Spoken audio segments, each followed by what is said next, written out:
નમસ્કાર દર્શક મિત્રો, હું છું રૂપલ વણેચિયા. સંપૂર્ણ ન્યૂઝમાં આપનું સ્વાગત છે.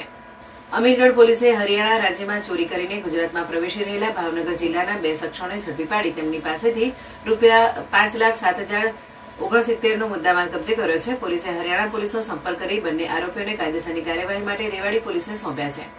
મળતી માહિતી મુજબ અમીરગઢ પોલીસ ચેકપોસ્ટ પર રૂટીન વાહન ચેકિંગ દરમિયાન રાજસ્થાન તરફથી ગુજરાતમાં પ્રવેશી રહેલી એક ખાનગી બસને શંકાના આધારે અટકાયત કરવામાં આવી હતી.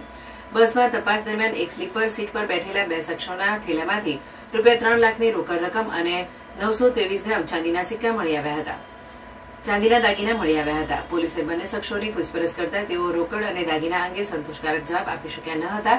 ત્યારબાદ પોર્ટલ પર તપાસ કરતા તેમની વિરુદ્ધ ચોરીનો ગુનો નોંધાયો હોવાનું સામે આવ્યું હતું. વધુ પૂછપરછમાં બંનેને હરિયાણા રાજ્યના રેવાડી ખાતે આવેલા એક બંધ મકાનમાંથી અંદાજે 10 દિવસ અગાઉ રોકડ અને ચાંદીના દાગીનાની ચોરી કરી હોવાની કબૂલાત કરી હતી. અમીરગઢ પોલીસે રેવાડી સિટી પોલીસનો સંપર્ક કરતા ચોરીનો ગુનો નોંધાયેલો હોવાની પુષ્ટિ થઈ હતી.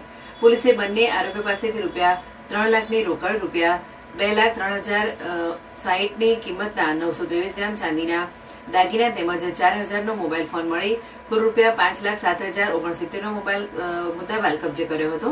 ઝડપાયેલા આરોપીમાં રાકેશ ઉર્ફે રાખલો માળી રહેઠાણ શિયોરી ભાવનગર અને સાગર માળી રહેઠાણ બોટાદ ભાવનગરનો સમાવેશ થાય છે.